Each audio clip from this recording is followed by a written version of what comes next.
So we're going to start our program today with just a quick recap of what we mean when we say religious freedom.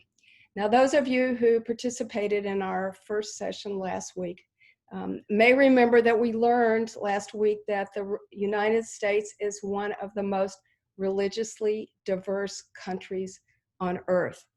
In fact, religious pluralism is built into the history of our democracy.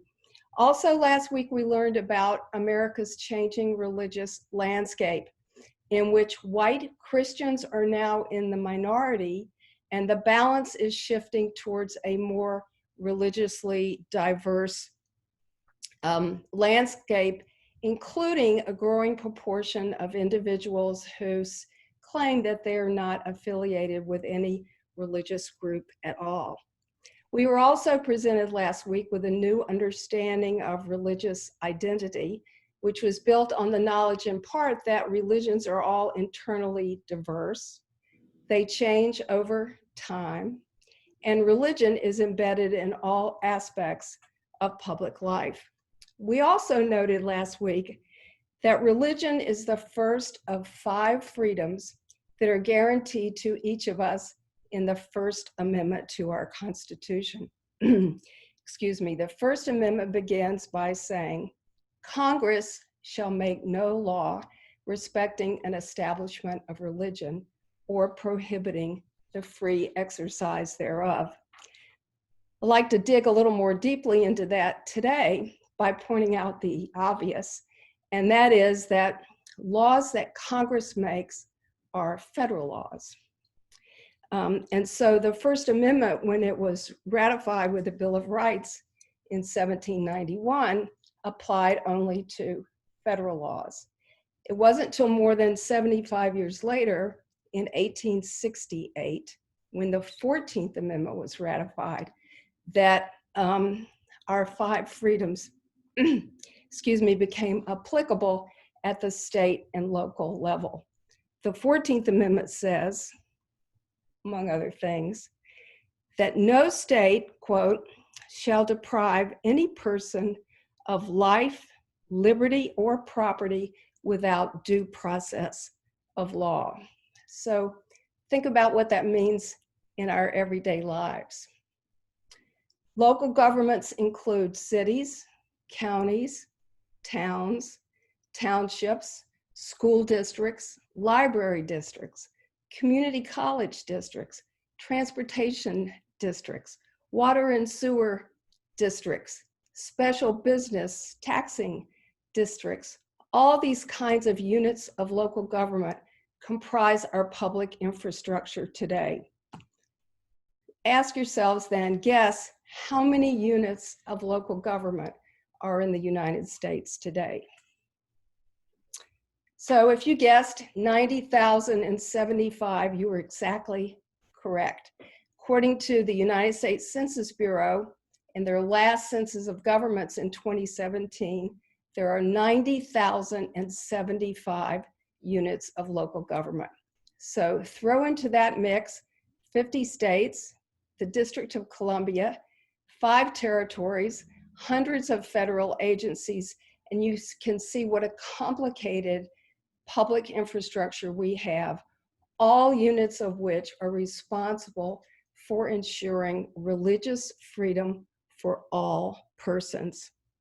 So I say this to suggest that while the promise of religious freedom endures throughout our country's history, the reality of religious freedom is realized or not in a dynamic of hundreds of thousands of people in multiple jurisdictions, experiencing this over time in units of government governed by even more thousands of people with their own biases and understandings of what freedom means. In other words, religious freedom is not static or steady, it's an experience that all of us have in different ways, either ourselves or our neighbors or others in our communities, experience the promise and also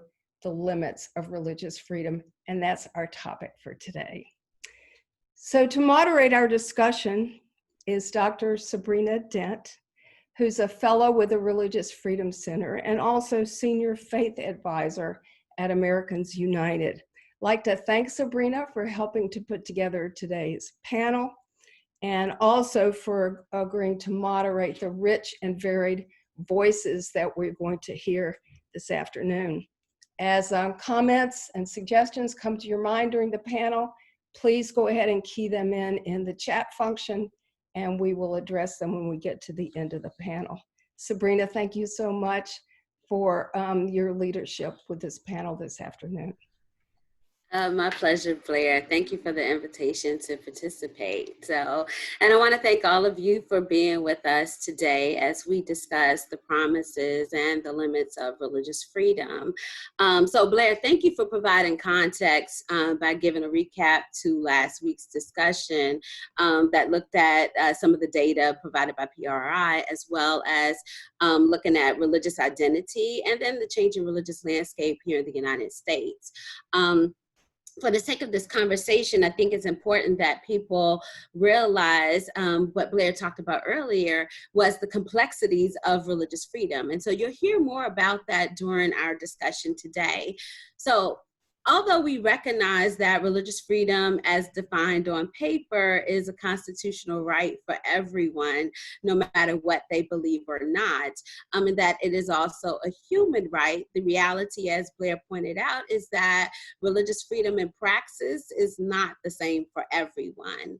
And so over the last several months, we've seen several Supreme Court cases that have confirmed that religious freedom is actually a social justice issue for many of the people that are on the panel today. And as we explore this topic of the promises and the limits of religious freedom, I want you to think about some of the things that you've seen happening in the public square. And so with that, I would like to introduce our phenomenal panel for this afternoon. And so I'll introduce them in alphabetical order. We have the Reverend Robin Anderson, who is the co-pastor of Commonwealth Baptist Church in Alexandria, Virginia.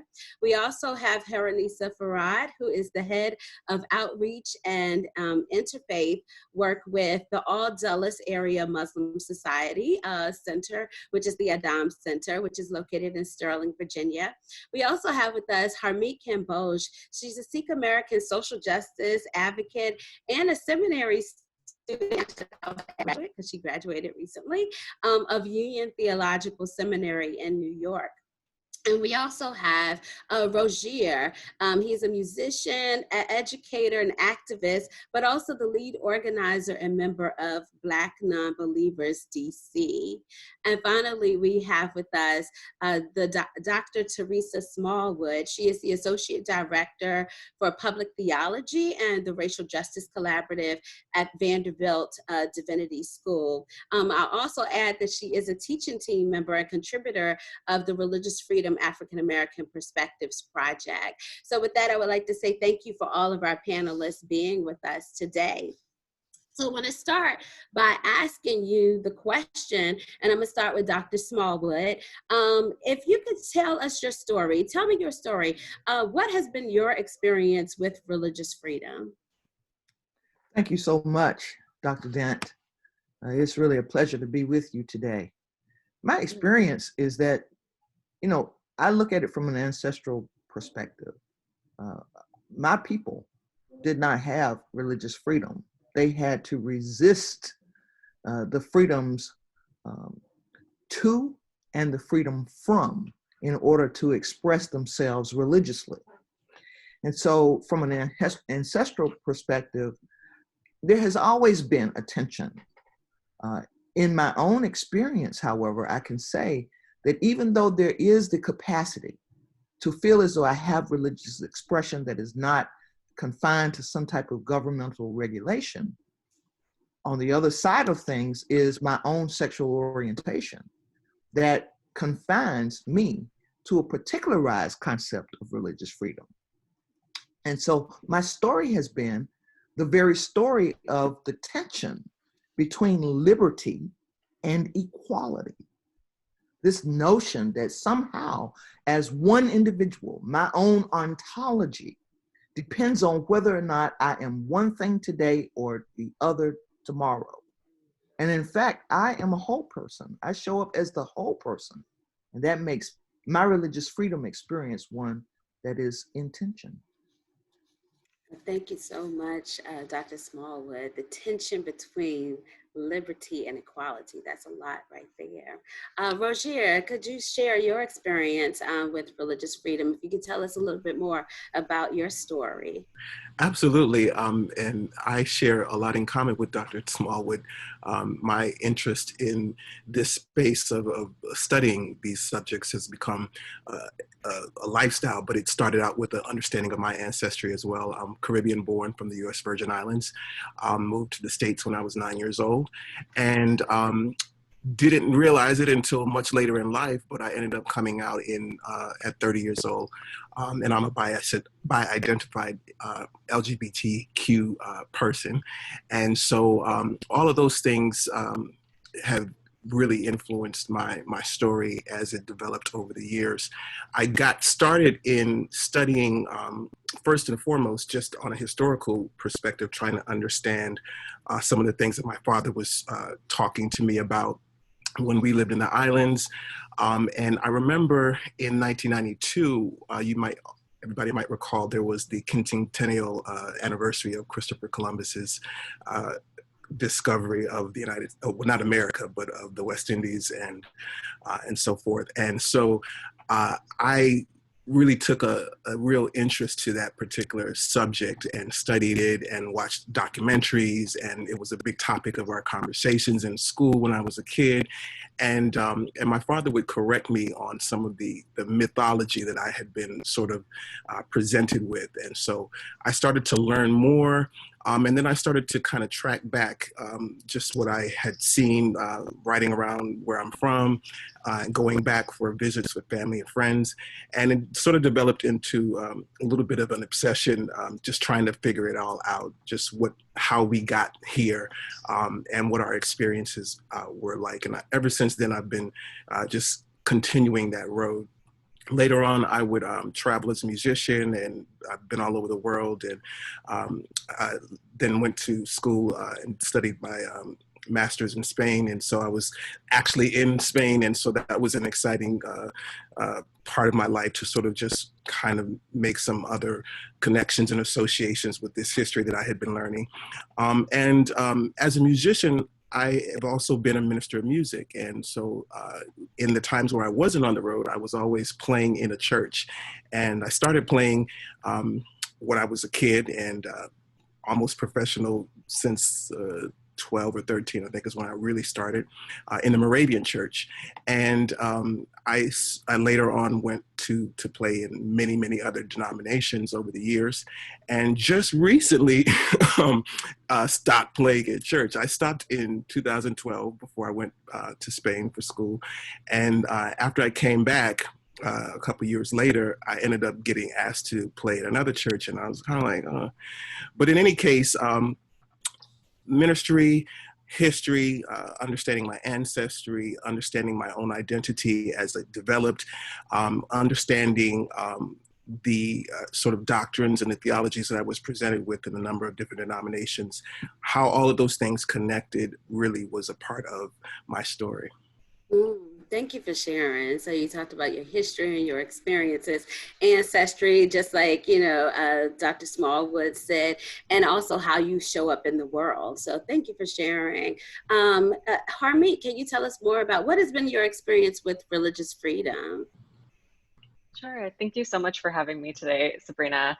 Hello, everybody. I'm Sikh American, and I grew up in a post 9/11 world and came of age in that world. And the reality of religious freedom for my community and for others directly impacted by Islamophobia has been deeply, deeply harmful and very confusing, especially as a child growing up. Growing up in the Midwest in a predominantly white community, going to school and sitting in civics class and learning these freedoms that are constitutionally granted to me, and then, going back home and listening to my family kind of every day list off just a litany of Islamophobic remarks that they have had thrown at them, and slurs and other abuses that they have had experienced. And, as I got older, having to deal with that sort of Islamophobia myself. And, the big question that I've always had to carry in my own mind, and the tension that I've had to embody, is how do I reconcile these constitutional freedoms that I have, this religious freedom that is legally granted to me, with the social aspect, where walking in the world and existing in the world with a brown body and with a certain religious expression makes myself, my family, and my entire community vulnerable to intense hate and vitriol, and that has seriously impacted my career goals and my trajectory. My research as a graduate student and as a public scholar has been focused entirely on marginalized communities of faith and how we organize politically to advocate for our own freedoms and make sure that they're not only granted to us on paper, but that they are embodied and that we are experiencing them in our everyday lives. Thank you, Harmeet. So it's very interesting how in your response you talked about how your family's experiences, and so it shows that religious freedom and our experiences with it are a bit more textured than what people believe about what is written, that it is quite complex. So I thank you for sharing that, and the question that you raised, which I'll bring to the panel soon. Once we hear from Hurunnessa, if you could tell us more about your experience with religious freedom and your own story. How do you come into this? Thank you, Sabrina. I really appreciate you asking all of us to be here today, and hello, everyone. So my story kind of starts back from where I was born. I was born in Kabul, Afghanistan. I'm sure everybody here knows where that is. Growing up, no one knew where that was. So now it's a common place that everybody knows where it is. I came to the United States when I was 5 years old after the Soviet invasion of Afghanistan. I came here with my family as refugees. We landed at JFK Airport in Queens, New York.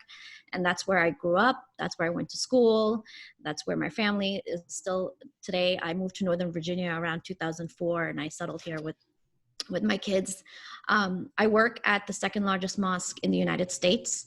We're the largest one here in the DMV area, and I head the outreach and interfaith department. Most of my work deals with people of other faith or even people of no faith, and bringing that common understanding of who we are and what it is we believe. And the point is not to interject our opinion and what we think is right in terms of our relationship with God or no God. It's to respect one another and to actually be in line with working together in making sure that the things around us are moving in a way that is respectful and informative, and working towards people who need our voice. And I think that resonates with all faith groups and people of no faith. You shouldn't have to have common theology to be able to work with someone. 99% of the people I interact with are from different other faith groups. I don't work with Muslims. And working in this field and getting to know other people and seeing how the United States for so long has had this concept of religious freedom to the point where people from other countries wanted to come here for refuge. I know my family came, if it wasn't for, President Carter signing the Refugee Act of 1980, we probably wouldn't be here. I probably wouldn't be sitting in front of you talking. And war and then civil war, and it's still battling today. Knowing that I come from that background, but yet the United States was a safe haven for my family, to the point where my dad, I remember President Reagan used to get on TV and my dad would be glued. He had no idea what he was saying. So he would make me come and watch and translate for him. And he would say, I don't care if he's Republican. I don't care if he's this or that. If it wasn't for him, we would not be here. Wow. Right? And that resonated with my family and the Muslim community. And when we look back in terms of just how Muslims have come to this country, we think it's a recent phenomenon. But if we look at the records back, even during when the enslaved were brought here from Africa, 1/3 of them were Muslim. And people don't recognize that because a lot of research hasn't been given to that, although recently it has been coming out. You know, they were forced by their slave masters to convert to Christianity. Some of them did it and kept it, and some of them in their heart were still Muslim. But, you know, we were back there, back then. We're here right now in the time when I came here, where religious freedom was something that the rest of the world was envious of. Everybody wanted to come to the United States because they could be who they are. And they could, you know, worship God the way they wanted, or they didn't have to worship God if they didn't want to. And then now if we see where things are going, and if we don't stop things from changing, it's going to really affect all of us, whether we're the dominant religion or no religion at all in this country. It's going to affect each and every one of us. Right. Thank you so much, Hurunnessa. I mean, the word that stands out to me that you said is refuge, right? Is that the United States for many has been a place of refuge, a place of safety. And then still we're having these conversations and grappling with whose religious freedom, whose human rights. And so I appreciate you sharing your story about your family and coming here to the United States. Reverend Robin, I would love to hear, how do you come into this conversation? What has been your experience with religious freedom? Thank you, Sabrina. My experience clearly is going to be different from the other panelists that I get to share this conversation with. I grew up in a small town in the South where there was very little religious diversity. I was in high school before I had a single friend of a faith that didn't have Jesus as a central figure. I had one Catholic friend. I had a few Latter-day Saints in my school, and everybody else considered themselves some flavor of Protestant evangelicalism. I attended an elementary school and a middle school that were not religious schools, but opened with a white-sounding evangelical prayer every morning. And it never dawned on me that that may make some people feel excluded until I went to a much larger high school and developed some close friendships with some Baha'i students and some Hindu students. And then I ended up going to theater school for college and met people of all different faiths and a lot of people of no faith. And through those friendships, began to see how much we actually have in common and how much we can do together to work for good. In seminary, I learned more about my Baptist history, and Baptists played a huge role in religious freedom being put in the Bill of Rights in our First Amendment. That early Baptists were banished from countries and American colonies. They were arrested and flogged for preaching and baptizing in this strange way, refusing to pay taxes for the state-sanctioned clergy. And I think all of those experiences together, learning my religious history and meeting other people, getting outside of my bubble, really gave me an interest and a desire in interfaith and multi-faith work. And then as a Christian minister, I feel a sense of responsibility to engage in this advocacy because so many of the people that are trying to limit the religious freedom of others are doing so under the name Christian. Right. Robin, thank you so much. One of the things that I hear you talking about is you talked about your story, your foundation, but then it seems as though you developed this healthy sense of curiosity to expand your own experience and your knowledge base throughout time, which has led you to do the work that you're doing right now. And so I celebrate that. I celebrate all of you. And I think about the question that Harmeet actually raised when she was talking about her experiences in terms of how do I reconcile these freedoms versus my realities? And so one of the things I want to think about is Blair talked about Congress at the beginning of this conversation. And so last night, Congress voted for the No Ban Act, and so and it was a great victory to see this happen. And so the 233 representatives voted yes, 2 of which were Republican, and then there were 100, I believe 183 that voted no, which is a problem for me when I think about religious freedom as a human right and as a justice issue, and how this intersects with immigration. But at the same time, I think about how last year PRI, because I believe data is important, did a poll asking people if they believe that small business owners had the right to discriminate against certain groups based on their religious beliefs. And so the numbers, and just want to give the participants that are here some data behind this. So of the respondents, 30% believe that it was okay to discriminate against someone that was gay or lesbian. 29% thought it was okay to discriminate against transgender people. There were 24% that believed that it was okay to discriminate against atheists, and it was 22% against Muslims. And in 2019, 15% said that it was okay to discriminate against African Americans, and there was 19% that said it was okay to discriminate against Jews. When we're talking about the promises and the limits of religious freedom, I'm curious to know from the panelists, what message does this send about religious freedom? And then what do you want the viewers to understand about religious freedom based on your experiences, the context, and what's actually happening in society? And we could start with anyone that wants to jump in. Otherwise, I will call on you. I can start. Sure. So, yeah, Muslim ban. So, you know, what happened yesterday with the House passing this, it still has to go through the Senate, right? And it's a majority Republican Senate. You know, hopefully they will pass it. But as a Muslim who's lived in this country and seeing the rhetoric and the way and the flow of where we're going with immigration is quite frightening, because right now it's Muslims, right? And some African countries as well. Tomorrow, they're going to add to that. It's going to get bigger, right? So it's not just about us. It's not about, well, you know, I'm not going to say anything because it's not my people. I'm not going to do anything because it doesn't concern me. Well, no, it does concern you because you're going to be next. There's a perpetual cycle that this is actually, the trajectory is pointing towards, and it's not going to discriminate against anyone outside of that.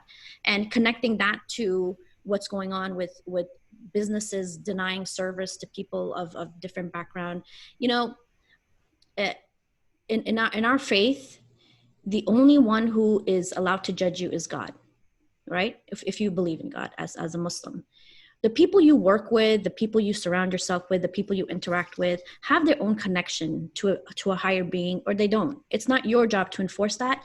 It's not your job to tell them what's right or wrong. It's not your job to say, this is what's going to happen to you if you don't follow my way. No, because as Muslims, we believe every human being created on the face of this earth is created by that one God, and they themselves have their own path to God. It is not for you to dictate.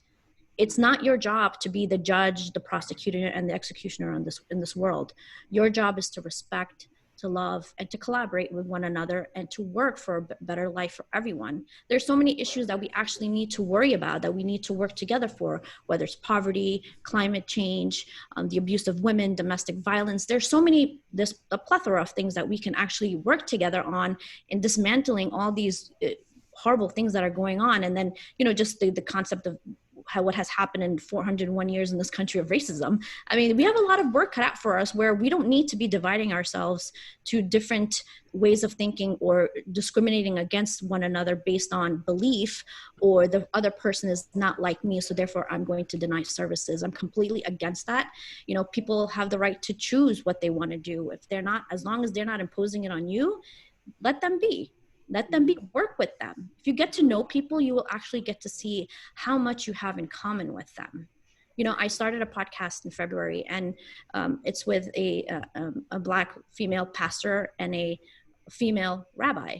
And I did that because in the faith community, women don't have space. or, you know, no one gives them space. So I said, well, if you're not going to give me space, I'm going to make it myself. So, you know, and that's what we talk about in this podcast, is about issues that are related around women, faith, resiliency, life, and what that actually means for us, and talking about topics that are a stigma. And I've had so many people write to us and contact us and say, thank you for actually bringing these topics up and talking about them from a woman's perspective, because our voices are not being heard.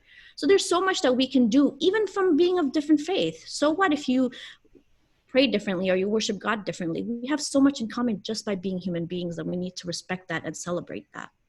All right, thank you, Hurunnessa. So yeah, so our common ground of our human dignity needs to be protected. And so, yes, did someone else wanted to weigh in on this question as well? Bro, I saw your mic was off. Oh, I didn't even realize I turned it off. That it was on. Yeah. I guess that's my cue. I'll take it if it's okay. To respond to your question, which or the stats that you were mentioning with the PRI study, I would just generally I feel like when I hear the stats of the amount of people who would be inclined to discriminate against this group or that group, I feel myself having a sense of I don't know. It's sort of like, you know, after the George Floyd protests this May, there were obviously a lot of counter protests and people responding.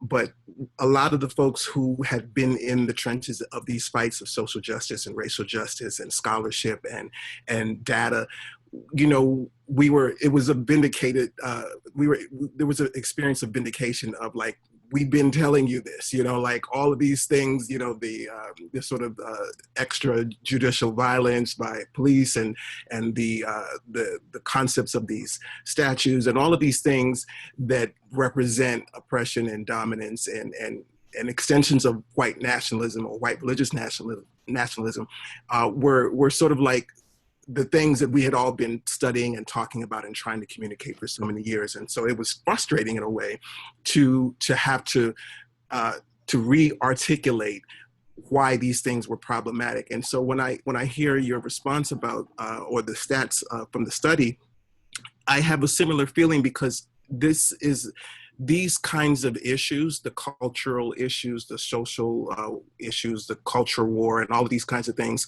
the religious aspect to it, of identifying patriotism with white nationalism and or white Christianity, is exactly the kind of thing that folks like myself and all of us, but especially in the atheist and non-believer community, secular humanists, we've been talking about this for such a long time. And so there's a sense of just like, yeah, like, of course there's that percentage of people who would feel okay to discriminate. And mind you, when you think about people who respond to these surveys, these are the people who are okay with saying so in the survey. You know, this is not the people who were lying or who were too ashamed to say it to somebody else. So I find myself just kind of having that similar moment of, yeah, like this is the reality that we've been all talking about for so much, for so long in our work and in our experiences.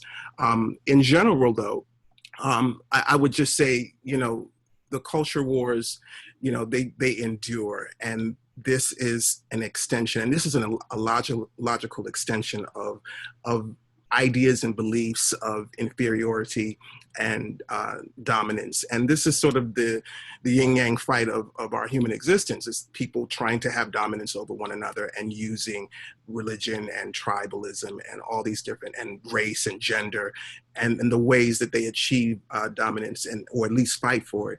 And so we are engaged in a legendary fight in that sense.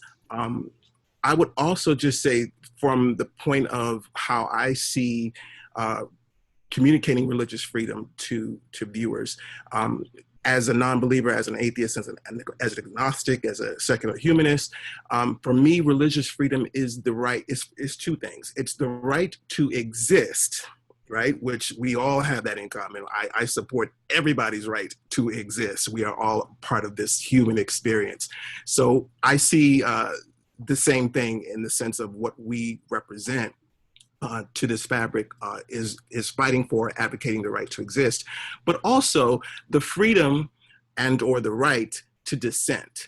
And that's the thing that I would also articulate, which necessarily I think implicates all of us, because we all come from different sort of glimpses of what we see our reality and our experience to be. And so we necessarily dissent with one another on something. And so it's the same thing for us as non-believers and secular humanists. We are advocating for the right to exist, and we're also advocating for the right to and the freedom to dissent. Right. Thank you, Ro. So when you talk about the right to exist, right, I can't help but think about what Dr. Smallwood said at the beginning about the way in which we're able to show up in the world and our existence, how that is important to our human dignity. At the same time, when I hear dissent, I want to actually hear from Robin as well as Dr. Smallwood, Reverend Robin, because in terms of that piece of dissent, I know when we had our initial conversation, one of the things that you talked about is why you came into this conversation thinking about like Christian nationalism and the way in which this issue needs to be addressed. And then Dr. Teresa, in terms of, I think about how, for me, as a Black woman in America, how when we enter into these conversations about religious freedom, especially as it pertains to reproductive justice and our rights, sometimes we get put on the shelf with some things. And so, like, I would like for both of you to speak to that, because I know the work that you're doing at the Public Theology Center is so important, and also what you're doing with this project. So Reverend Robin, if you could speak first about that, and then Dr. Teresa. Sure. I mean, I would have no doubt that a lot of the data that you shared, Sabrina, came from white Christians, right? A lot of this, it's okay to discriminate against someone because of their sexual identity or race, religion. And to me, that is a very anemic theology that can produce that and say that it's okay. And I know that is a part of white American Christianity. I think one of the things that I experienced in my life that most kind of shook me theologically as a minister was when I joined clergy at the Unite the Right rally to counter protest in Charlottesville, and saw how many of those young white supremacists were wearing Christian symbols on their person, and realized that there's no telling how many of those people were going to be at that rally on Saturday and then go sit in church next to their grandma on Sunday and not realize that those two things are not compatible. And so this idea that Christians right now love to say that we're being persecuted. And ties right into this whole, I shouldn't have to bake your wedding cake. Making me do so is persecuting me. Well, I would ask Christians that think that way to really think about what persecution means and how we are making light of actual persecution happening all over the world by saying that, like, a holiday tree is versus a Christmas tree, right? Or that I shouldn't have to do this or I shouldn't have to do that. We have to acknowledge that hate crimes are happening all over the country, right? We have to acknowledge that mosques and synagogues are getting attacked, right? We have to acknowledge that there are people who are afraid, or at least have to ask themselves whether it's safe to wear something that identifies them by their religion in public. And Christians don't have to do that. I've never not been able to pray somewhere. I've never not been able to wear a cross necklace. I've never experienced any sort of genuine persecution because of my faith. And to claim that really makes light of some serious things happening all over the world, even to Christians in other parts of the world. Thank you, Robin. You know, Dr. Dent, I am thankful to Robin for invoking the masterpiece cupcake, or I guess it's cakes masterpiece, huh? It's anything but a masterpiece. Because what we really are invoking when we think about the tension between someone's liberty and someone's equality is this idea that if religion is the rationality we are evaluating these things on, that one person shows up to the fray, to the conversation, to the discourse or the dialectic with a religion, and another shows up without one. And for me, that is the real problem. We have, Congress shall not, right, make any laws establishing a religion, but we don't have anything that really says the Supreme Court shall not. And what we see then is a real problem with the balance of power here, which is why the notion of me showing up as not just a Baptist born Black female, but one who claims her individuality as a sexually oriented lesbian. And when you put that together with my capacity to be Christian, I first have to acknowledge that in this country, Christianity is not a monolith. There are many Christianities. And why is it that the US Supreme Court could not see it as a part of the religious expression of Mullins and Craig to have a cake made? In other words, there's no conception that they would have had a religious reason for wanting a cake to celebrate their wedding.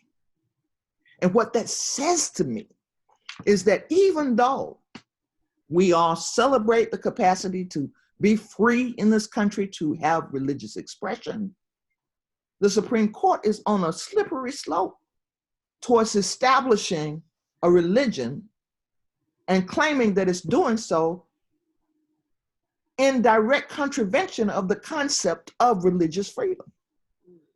Because essentially what the Supreme Court is saying is that we're now giving small business the capacity, first of all, to have a belief. How can a small business have a belief? And we're giving small business the capacity to choose who in the public they will serve. So what are we doing then with public accommodations kinds of laws? We're really conflating them. And we're using then the ideal of religious freedom as a weapon. It is being deployed as a weapon against certain types of people. And that becomes for me where the tension continuously lies. I mean, for that case to have been decided on this idea of impermissible hostility to religion, it says to me that if I don't show up as this evangelical or fundamentalist whose religion is tied to the very same thing that would allow white evangelicals to come out of the church, have a barbecue, pick one of my ancestors and hang them on a tree. That was the religious freedom that hung my people on a tree and made them strange fruit. It says essentially, if you don't fit that particular religious frame, then you have no freedom. Dr. Teresa. Yeah. Thank you. Harmeet, I saw you shaking your head. Would you like to weigh in on this? I definitely want your voice to be a part of this discussion in the work that you do. I know you attended seminary and, from your history, could you, please feel free to jump in here and share your thoughts. Of course, thank you. I have been vigorously nodding this entire time as my co-panelists have just been sharing just an incredible wealth of experience and knowledge to us, and I'm really grateful for that. I just wanted to point out that what's underlying here that I'm hearing from all of my co-panelists is this inextricable link between religion and race in this country that has manifested over the last 400 years, and in this political moment is really coming to the forefront.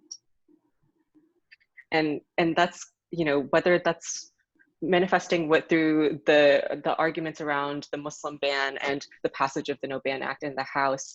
And Hurunnessa talked about, what is the potential of this bill in the Senate, and the Republican majority in the Senate is likely, unfortunately, to not pass this bill because religion and race, this inextricable tie here, have become such a partisan issue, when this is not a partisan issue. This is an issue of basic human rights.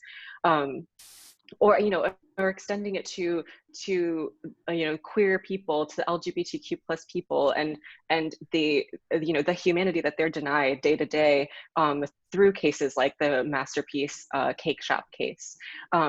This is, race and religion are so inextricably tied that you see the racialization of Islam and Islamophobia becoming an issue that is affecting a broad array of communities. And racism in this country today is very largely based on religious discrimination, particularly with Black communities, particularly with Indigenous communities, particularly with communities that are impacted with Islamophobia, and that's really what I want to sort of help tie up what all of my co-panelists have so wonderfully highlighted for us, that this isn't just about one's religious expression. This isn't about one's religious identity, the garments that we wear, the necklaces, the ornaments. This isn't about where we're going to pray every week. This is about so many other parts of our identities that are being denied to us. Thank you, Harmeet. I love the way that you framed that, and how you talked about what you're talking about is the intersectionality of our identities that are wrapped into all of this. And at the end of the day, some of us, because of how we show up in the world, based on how we look, the beautiful skin tones that we have, that our religious freedom rights, or our rights to exist, will continuously be challenged until there are those that will, like Robin, will speak up, those that can be accomplices. I like that word, I borrowed it from Charles Watson, to be an accomplice, because he said allies, have a choice of whether they want to be in and out. He said, but an accomplice is somebody that's with you and that's in it and willing to take whatever hits or whatever risks that comes at it. And that's what we need, are more accomplices in this. And so for people to think more intersectional about this, to expand this, I think about cases like Dunn versus Ray, when you had an incarcerated individual, a Black man who identified as a Muslim, who wanted his religious leader to be present for his last rites of passage, and was denied that. But yet then there was a case that came up in Texas where there was a Buddhist person that wanted so. And then even recently there was another case that came up where a Catholic has requested someone, and these are people that are on death row, so their lives are at risk. Or the case that Americans United has about Mark Janey, in terms of, you have a person that identifies as an atheist that was then sent to a Christian shelter as part of his probation, and had to show up for the religious services, although he said he was non-religious, and then was sent back to prison. So we have to think about how these issues impact people's lives. Also, we could talk about Trump versus Pennsylvania. I'm gonna leave that really to Jennifer to talk about the legal stuff, but I think it's important what we're saying here is that people need to think more intersectionally about how these issues impact everybody's lives, even down to what is happening right now with Betsy DeVos trying to have public school funds go towards private religious education. And so it's being packaged and targeted to, I'm going to say, disenfranchised communities as school choice, right? To say that there's this option. But what it is that they're presenting an option for you to have taxpayer money to go towards religious education, which is not the separation of church and state. So when I think about all these things, Ro, I see your hand. When I think about these things, I want to know, what are your organizations doing to address some of these issues? What are some of the steps that you've taken? But before we do, Ro, please jump in there. I saw your hand up. I just had the memory that came up in terms of the school choice and the policies that are allowing that to sort of continue, is an extension of what was the result of the post-segregation sort of educational policy, where school choice was, or Christian schools were sort of a way to circumvent the laws allowing Blacks to come to school with whites. And so this is sort of the resurgence. Yes. To defy in the 50s and 60s, it was to defy desegregation orders. So people need to know, like, history is important, personal narratives are important, which is why I asked all of you, you know, how do you enter into this story? So I know we're running short on time, but I do have one last question that I want to ask of you. Since we're talking about the promises and the limits of religious freedom, I recognize that there are many organizations that are doing work on these issues. The BJC is one of these organizations. Americans United for Separation of Church and State is doing work on these issues. The Religious Freedom Center is being intentional about educating the public and providing opportunities for people to learn. So I want to know from each one of you, what is your hope? What gives you hope in thinking about the promise of religious freedom? Because we talked about the complexities, we talked about the issues, but do you see any hope for religious freedom in the future and for future leaders? And what happens if we stop talking about this? What happens if the work doesn't continue? What are the implications for our present and our future? So I would like to start with you, Harmeet. Sure, thank you. So I am a Master of Sacred Theology candidate at Union Theological Seminary in New York City. And as a scholar and as a researcher, you know, the work that I am really invested in is bringing this very specific, specific personal narratives, like you said, Sabrina, of marginalized communities to the forefront and making those accessible to all of the public. And I think especially in academic communities, there is that sort of wall between the public and academics that leaves this very precious knowledge and experience away from the public. And you know, I'm very concerned about the way that the media crafts narratives around marginalized communities, especially in relation to religious freedom and, you know, the abuses of religious freedom laws that impact marginalized communities most. So, you know, the projects that I'm most invested in at the moment are bringing sort of media narratives into the hands of folks who do not have that voice currently, uplifting personal stories of Black, Indigenous, and other marginalized folks who have been incredibly impacted and harmed by either legislation or kind of the social environment that we're in at the moment.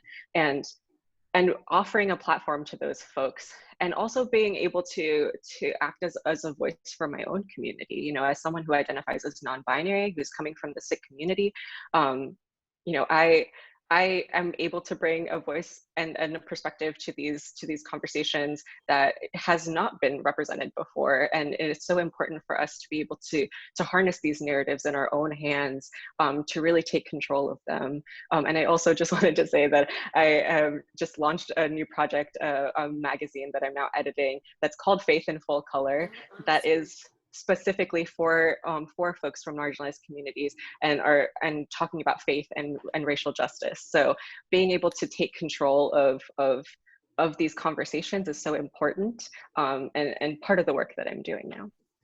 Thank you, Harmeet. And I know that you have to go. So if you could just tell people real quick before you go, where can they find you? Where can they follow you? Where can they learn more about your new magazine that you've launched? Of course, I'm most active on Twitter, so you can follow me at Harmeet_Kamboj. I'll also put that in the chat as well for folks. But thank you so much for having me, and best of luck to all of my co-panelists and everyone watching. It's been such a pleasure. Thank you so much. Thank you, Harmeet. Hurunnessa, if you could weigh in, yes, please share.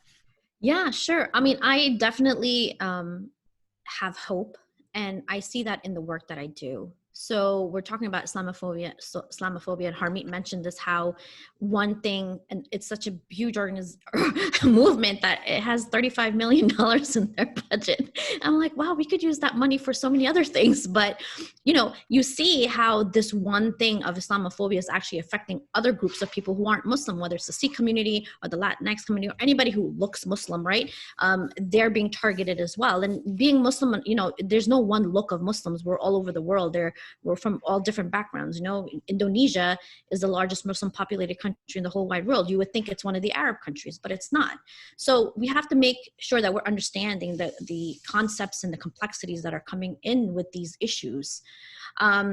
You know, people talk a lot about evangelical Christians and how they have risen in terms of not trying to understand Muslims, and you know, they're the one group that hates Muslims the most in this country, according to some research.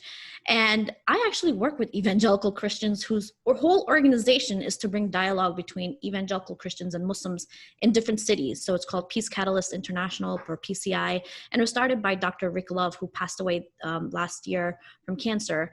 And the whole premise of this organization is to bring this dialogue. And the amount of work these people do, you would be amazed. I can't believe these are actually Christians trying to help Muslims, because when they asked me to join, I was like, wait a minute, like, really, you want to help Muslims? They're like, yes. You know, they're like applying for grants, they're running around the country. They sent me to Duke, they sent me to Seattle. I mean, I was really flabbergasted at the amount of dedication that they had. So there are people in different faith groups who want to move away from that because they understand that their own faith is not for that, right? I've worked with, you know, state delegates state delegate Tran here in Virginia. You know, she brought up the no registry bill in her first year last year. It failed because they wanted her to change the language, and then it just passed last year, where Virginia now cannot give a list of Virginians to the federal government if the federal government were ever to ask for it, based on ethnicity, race, religion, sexual orientation, that if they wanted that information, they would have to get it from somewhere else, even though they can. We just did not want it coming from our elected officials who we've voted for in making sure that our state runs properly. So these are things that we can do. And then also with MJAC, which is a Muslim Jewish Advisory Council, which I'm a part of here in the DC area, you know, we're promoting the no hate bill, which is actually an incentive for law enforcement to provide the FBI and government with hate crimes that happen in their communities, because that we see the numbers are not right. Hate crimes do happen, but we're not getting the right amount of information. And what does that mean? Like, what's the definition of a hate crime? Where does it happen? Who is it happening to? So it's an incentive for law enforcement in different cities all across the United States to report the hate crimes that have been happening, because right now they're not mandated to. And with this incentive, it'll give them something to report them so we have proper numbers. So I'm working on that with different people. And then working with faith groups, right? Again, this idea of, if you work with someone who's of a different faith group, it doesn't water down your own faith. It actually, you know, makes it even more profound in your life. You get to learn more. You understand that, okay, we might have a difference in this area, but now I know how that means to, what that means to me in my own faith.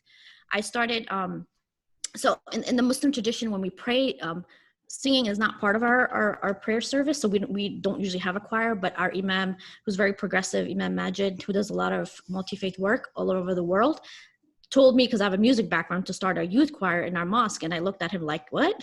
How's that gonna work? And so we started it 4 years ago. I have kids ranging from 7 years old till 16, and they've been invited to sing at the Kennedy Center for Performing Arts, the Washington National Cathedral, the Washington Hebrew Congregation. All of their invites are to other faith groups' events.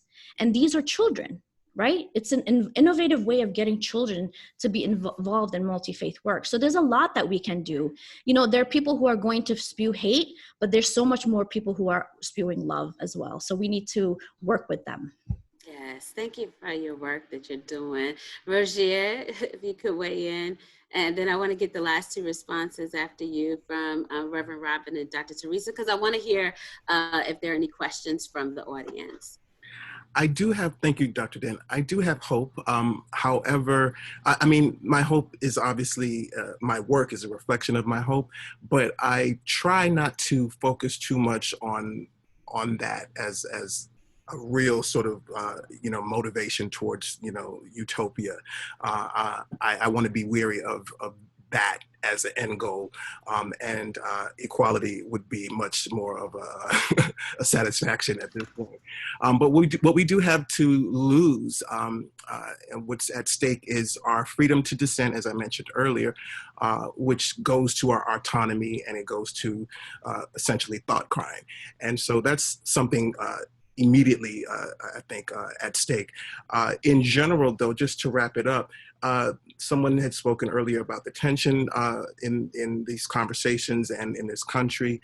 And as I have seen and studied this country and how this country came to be, I have seen it as obviously what we study as an experiment in the Enlightenment and an experiment in democracy and an experiment in pluralism of religious thought. However, though we had enlightened thinkers that were founding fathers, they were patriarchs, they were white supremacists, they were people who were not necessarily religious, but they certainly had a value for religious pluralism, but even that had to be fought out. And so what we will see if we don't participate in this fight, it is the restoration of what was at the beginning, which is essentially white male dominant patriarchy and essentially power structures that have no respect of gender and race and so forth. And that's what we will see. We will see the completion of the theocratic project or the theocratic state. And we're kind of starting to see that now.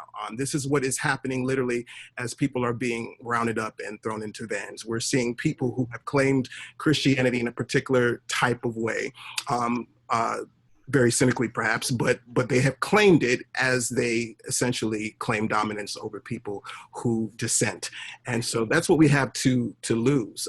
Our religious freedom is certainly obviously integral and valuable, and we need to preserve that.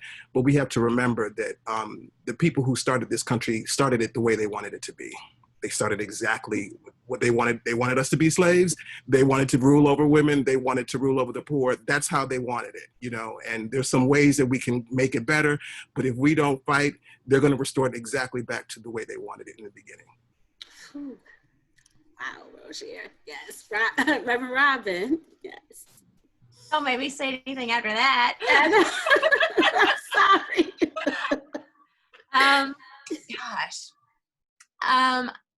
Places where I see hope are I see more and more interfaith collaboration and work happening. I see groups of multi-faith, including people with no faith that claim no faith, coming together on issues of LGBTQ justice, racism, the Poor People's Campaign, poverty. That to me is very hopeful. I have some skeptical hope, if that makes sense, with the fact that there are more white evangelical Christians that seem to be trying to learn about racism. I am skeptical of that because I think that we can very easily bungle that and mess that up. And do so in a way that becomes self-congratulatory. So I am prayerful at this point that we will do that well. We will do the hard work instead of just doing the easy work. I know that now living close to DC, I live in a different community than I grew up in. So I know that not all of the country is like this, but I'm hopeful looking at my children, that they're growing up in a community where there really isn't, they go to public school, so there isn't really like a majority, right, racially. They go to school with kids from all over the world. And they seem to automatically know when we need to have halal food because so-and-so is coming over, or who's fasting, so they shouldn't come at this time, or why they wouldn't have a sanctioned prayer in school because not everybody's Christian. So it does make me hopeful that maybe somewhere we're making some progress that we will see in the future. But it's important that we don't let up and that we don't leave it up to the next generation, that we continue to fight and to work and to demand freedom for everyone. Yes. Thank you, Robin. And Dr. Teresa. Well, thank you so much. I think my hope is centered in a number of different ways, but most particularly now, I believe I still have hope in the vote, capacity to vote, to engage the civic constructs of our yet to be democracy. I also have hope in the young people.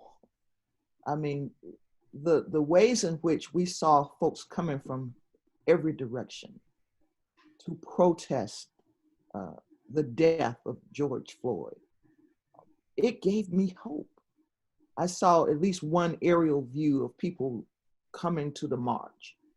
And it said to me that, you know, even in the context of religious plurality, we don't know how those people believed, but we certainly know, just as Hurunnessa said, we certainly know there was a common thread that brought them all together.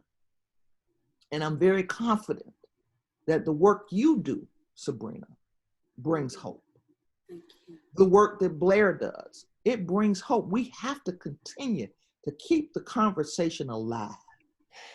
Because for me, when we stop talking about religious freedom, when we stop raising the issue, what we do is seed and concede our own position. We become the silent ones who are complicit in the erosion of our very freedoms. Mm-hmm. And as it relates to my own work, I see hope there. I am the Associate Director of the Public Theology and Racial Justice Collaborative. And I just put in the chat the newest work that we're doing August 5th through 7th, which is to look at medical apartheid revisited, pandemic politics and priorities. And I invite everyone to come to a 3-day event. Something there that about engagement. Can you please mute your microphone? Thank you. That's Teresa, yes. Okay, a 3-day event that will feature Harriet Washington, who gave us that book back in 2007, Medical Apartheid. And the reason that's important to religious freedom is that in our plurality, a lot of people don't realize it, but informed consent is eroding. And we need to have people have the capacity to decide what and how their medical care will be deployed.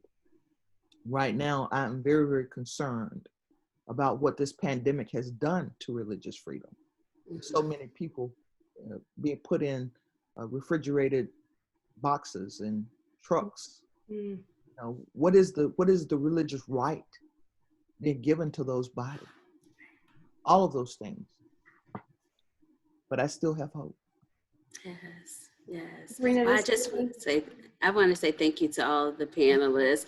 Blair, before you jump on, I want to say thank you to everyone and acknowledge that I have hope just like all of you do. I have skepticism about things because of what I see, but I still hang on to hope and the belief that if all of us continue to gather and have these discussions and then take action steps, then there will be changes.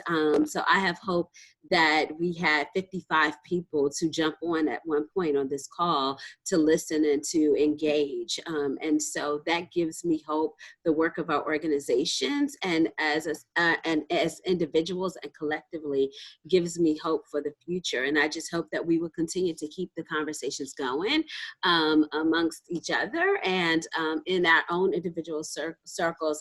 And as I like to say, disrupt this narrative of what people have historically and traditionally known as religious freedom. This conversation has proven that it's much more textured than what people see on paper or what they believe. And so thank you to all of my panelists today for your contributions to this conversation. And Blair, thank you for allowing us the space to do so. Thank you so much to all of you and to you, Sabrina. You've taken us down deep into some of the hard things.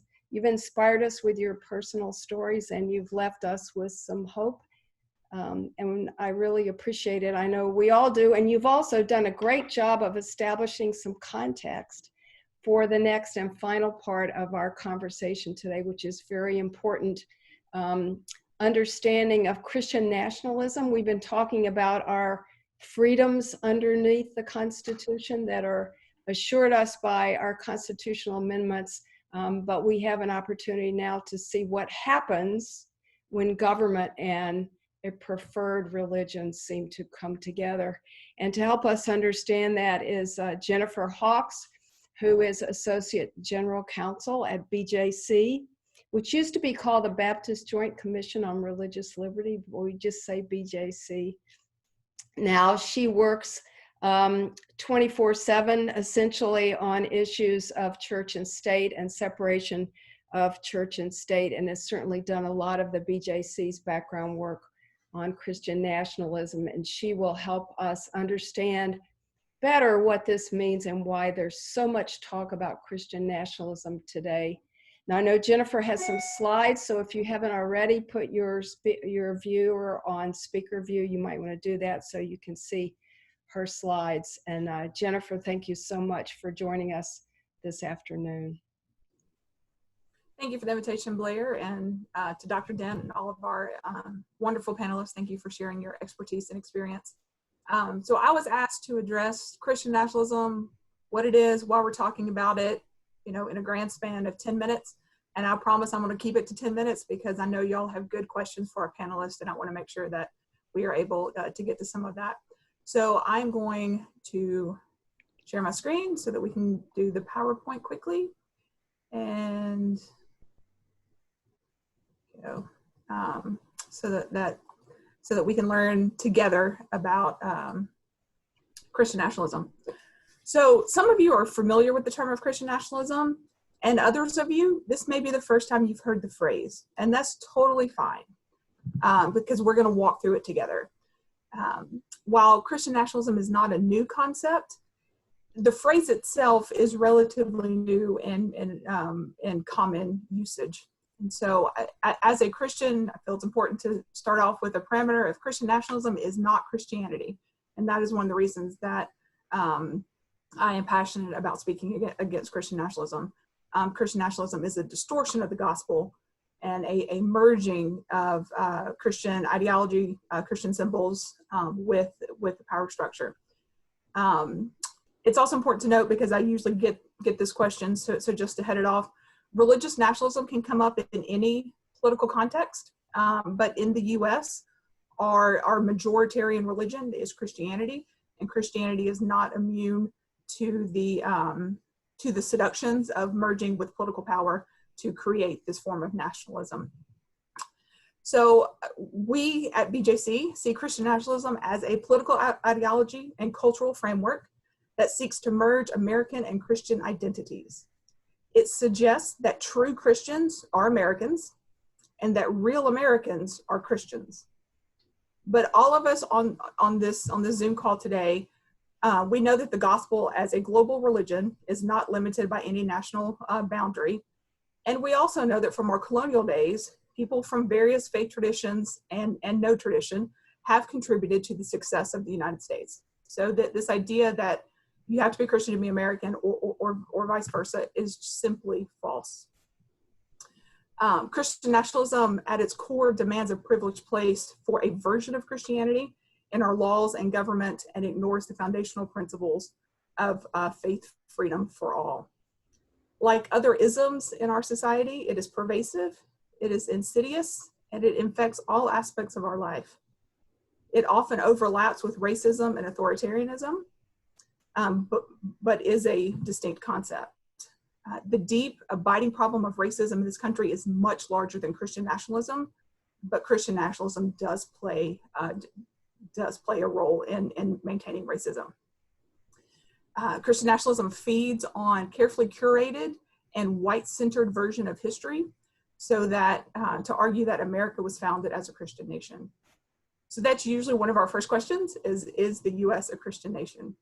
Many of you have probably heard that statement in some context, whether it was in school or on some type of television program. And it's a complicated question because it depends on what you're talking about. If we're talking about the sociology of the US, or if we're talking about our democratic makeup, then it would be a fair statement to say that the US is a majority Christian country. At least it still is at this point. Surveys still show that around 70% of Americans identify with some form of Christianity, with some branch of Christianity.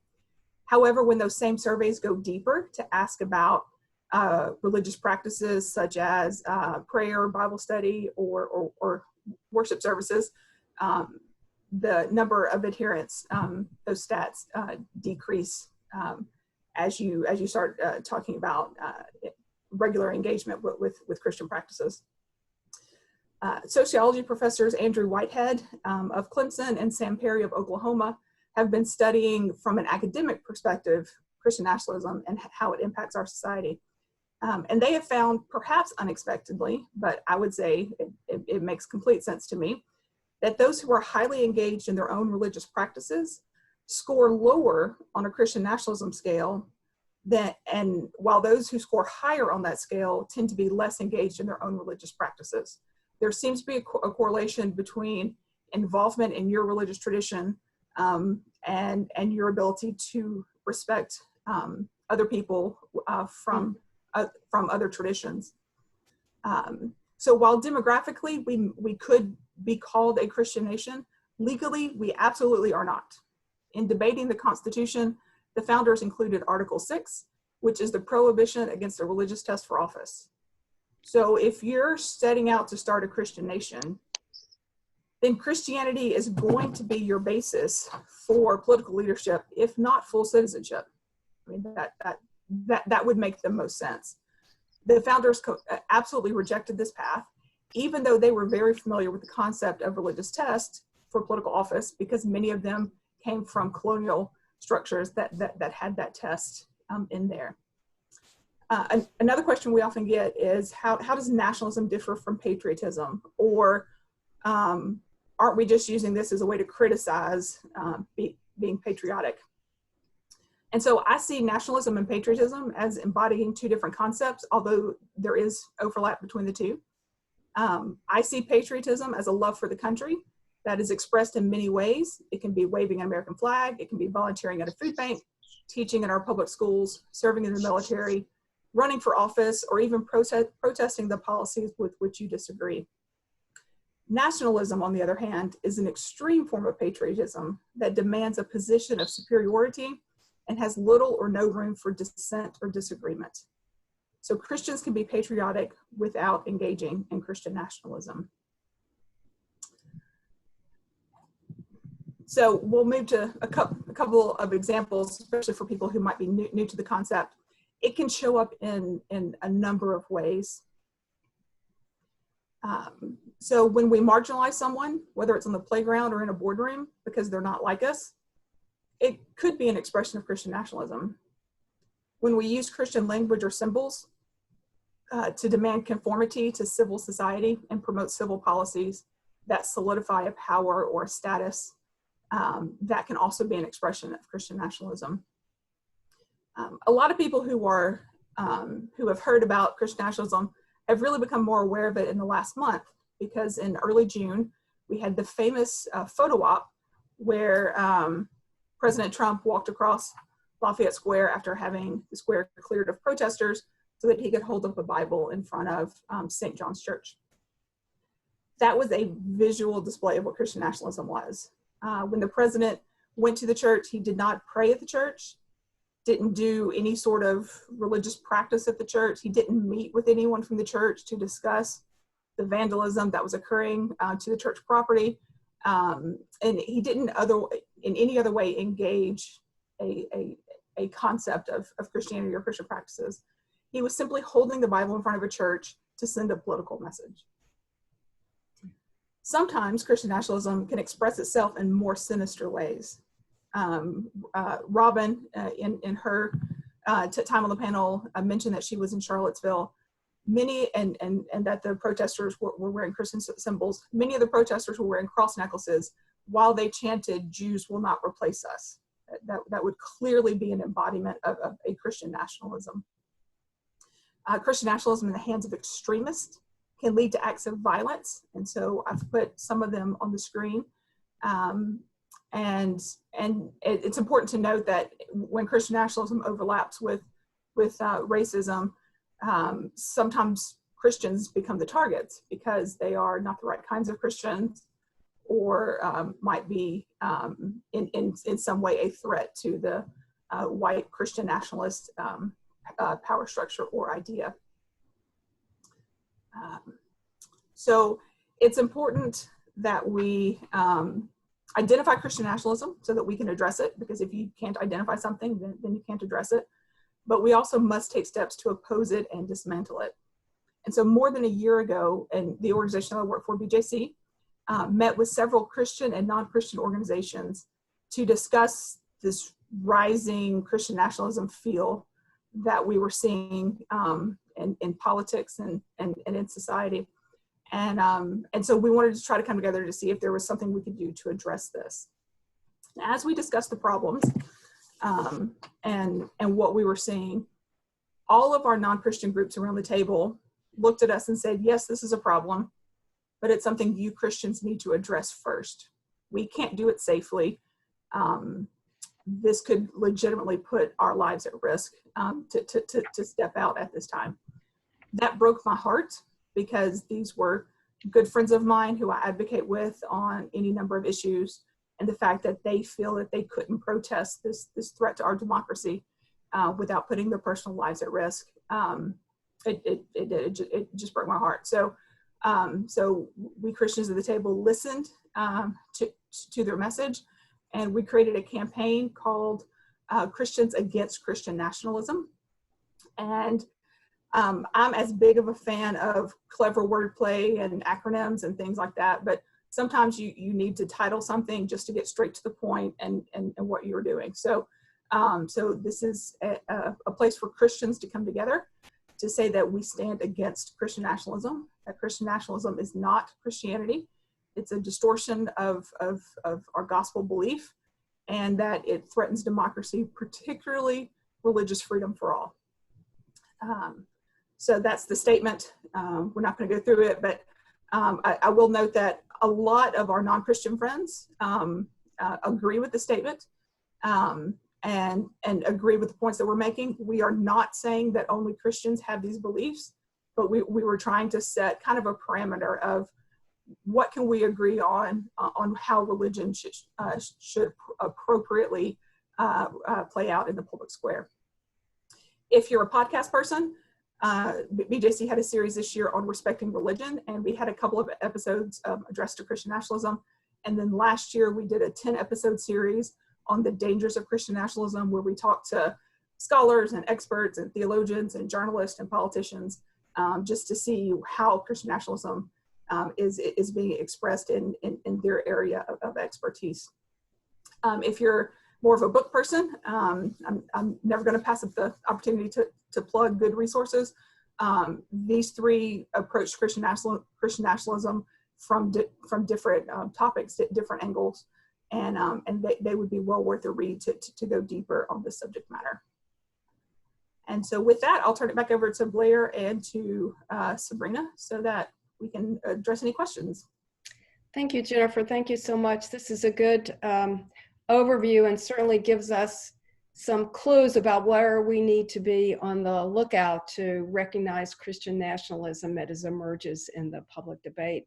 And we only have a couple of minutes, and I would just direct you and Sabrina both, if you want to take a peek in the chat and see if there's one question each that you can address. And I'd also like to recommend to everyone that you check out the chat, because there's some great links that have been provided there for a variety of resources that that our speakers have made available to us. Right. Thank you, Blair, and thank you so much, Jennifer. I appreciate the way in which you communicate that information in a way that's accessible for people to understand. As far as the chat, I really don't see any questions, but I do see people sharing about their experiences, which I think is so important for us to acknowledge that everyone has a story. For those people that saw what I put on social media when I was promoting this, I talked about the fact that everyone has a story, and so we need to know everyone's story. There is one question that I see that is directed to me from Dr. Marquita Carmichael that is asking about HBCUs and this work around religious freedom. One of the things that I will state is that for the last couple of years, I have been leading a project with the Religious Freedom Center focused on African American perspectives on religious freedom.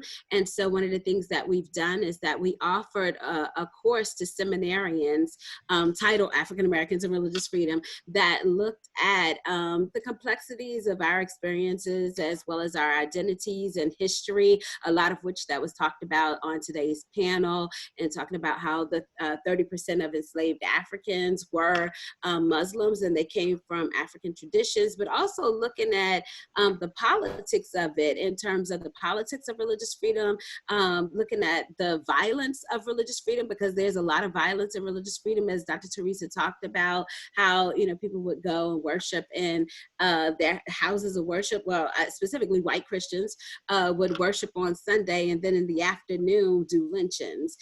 So we talked about the complexities of that. So we looked at theological education, we looked at museum education and civic education in that course. And so the Samuel Dewitt Proctor School of Theology, which is my alma mater, will be hosting the course in January of 2021 for individuals that are interested in learning more. So I would encourage you to reach out to STVU for that. But I do see where other questions have popped up in the chat as well. Jennifer, did you see anything that you wanted to address? I didn't see any directly addressing Christian nationalism. I think. Oh, okay. So there is a question: how can we speak to the legal? Oh, it's moving fast. How can we speak to the legal? Wait a minute. So sorry. The legal and incarceration system to ensure religious representation of all religious traditions. How can we speak to the legal and incarceration system to ensure religious representation of all religious traditions? That's important, and that's so complicated. There have been issues that have arisen in recent history about individuals on death row and individuals who wanted to exercise their religion on a regular basis, and because they were in a minority religion, the prison system was not willing to accommodate them or couldn't accommodate them. Maybe that's a topic for another webinar. Absolutely. And so, I think go ahead. I was going to say, there are certainly legal experts that could weigh in on that. I know at Americans United, we have a legal team and a policy team that works on these issues and addressing them. And as I spoke about earlier, there is a case that AU has for, will be representing Mark Janey, who was a formerly incarcerated person that was impacted by, you know, some of the policies that are in place, but also, Blair, to your point, the ways in which people have been able to practice or not. And Jennifer, I see it looks like you're about to weigh in on that, which is great. Yeah, I just wanted to add in, I worked with AU's policy team last year when the First Step Act was being passed. And there was some religious language in there, and we weren't happy with a lot of it, but we were able to get in a provision that if a prison is offering some kind of religious programming, that there has to be comparable non-religious programming, or that, like, there have to be options. And so that was one of the ways that we were able to expand, to hopefully expand some of the blending of church and state that is happening in prisons. And we fought to include some other provisions to try to separate those ties and ensure that non-Christians would be respected as well. Thank you so much. Unfortunately, we've come to the end of our time. I know we could carry on this rich conversation for much longer, but we do need to bring things to a close. And I just would like to thank all of our speakers again for sharing your stories and sharing important information and connections for us this afternoon. Please check out the chat, everyone, and get those links if you can before we leave. And I'd like to just mention, Sabrina used the word accomplices. I think you want us to be accomplices rather than allies, and that was a suggestion from Charles Watson. Sounds like a good one. As we all strive to be accomplices, I would encourage you to look down in the weeds. You will find examples of religious freedom and people who need accomplices, and you'll come up with examples of resistance that needs to take place when you look at those school board agendas. local planning and zoning commission agendas, library district agendas, local government issues, because as we look at what's going on in those 90,000 and some local governments, we'll see that religious freedom is exercised and sometimes threatened, and accomplices are needed to call that to people's attention. Now, next week, this time will be our last in our series of 3 programs, and I hope that each of you will participate. We're going to focus specifically on learning, working, and thriving in a multi-religious democracy. And Paul Lambert, who's a fellow at the Religious Freedom Center and who heads up our workplace and business diversity and inclusion initiative, has put that program together. It's going to be very interactive and engaging. We're going to actually use some real examples of situations that people have run into in the workplace where they didn't really know how to deal with an issue of religious freedom tension. So you leave that workshop with a lot of practical skills and ideas that we can put to use. So again, I thank each and every one of you for participating, to our panelists and our moderator. And thank you also to the Arthur Vining Davis Foundations for their support of our program. Everyone will get an email from me tomorrow with a link to register for next week's program. Thank you again. See you next week, and goodbye.